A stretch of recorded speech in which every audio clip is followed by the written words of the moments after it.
Hey, welcome to Catholic Breakfast. I'm Father John Muir. Today I'm going to talk about what the movie Dunkirk has in common with the spirituality of Saint Thérèse.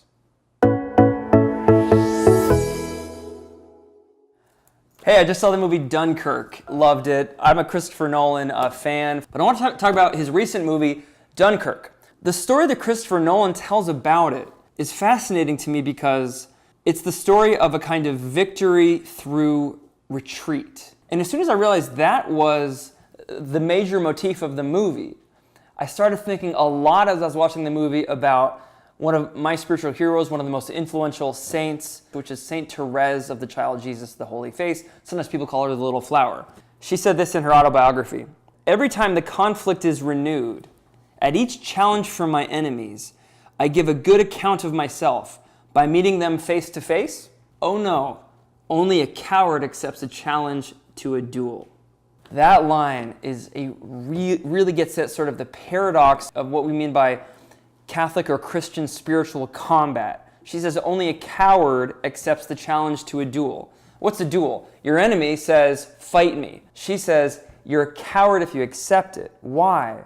Because you're afraid to use the weapons of goodness, the weapons of turning to God and letting Him fight your duel for you.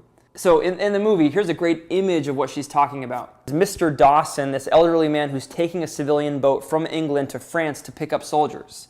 And they pick up a shell-shocked soldier who, when the soldier finds out they're going back into enemy territory, the soldier says, "What are you doing? You don't even have a gun." And Mr. Dawson, who's this image of kind of wisdom and courage, he says, "Well, did you have a gun? What good did it do you?" In other words, we're not going there to fight a duel. What's Mr. Dawson doing? Well, he says, we're not the only ones who are going to answer. In other words, he understands that the little thing he's doing, the little act of love, going to pick up these soldiers against great odds, is part of a much bigger plan. It's a kind of faith, right? It's a kind of sense of faith and providence. At the end of the movie, when many other Mr. Dawsons have rescued hundreds of thousands of soldiers and they're back, the soldiers think they're going to be considered failures, but they're heroes. What is Christopher Nolan trying to get us to see in that story? Here's one way to read it. The purpose of human life is not to simply defeat evil. The final purpose of human life, the final victory of human life, is to get home, to get to God. God is love. That's why to fight a duel as an act of a coward means that you're afraid of your destiny. You're afraid of love. Love, finally, is the greatest spiritual weapon. Thérèse's whole life, she said, "I want to make an offering of myself to merciful love." That's kind of like what Mr. Dawson, they offer themselves as an offering of love. And that gets them and hundreds of thousands of other people home.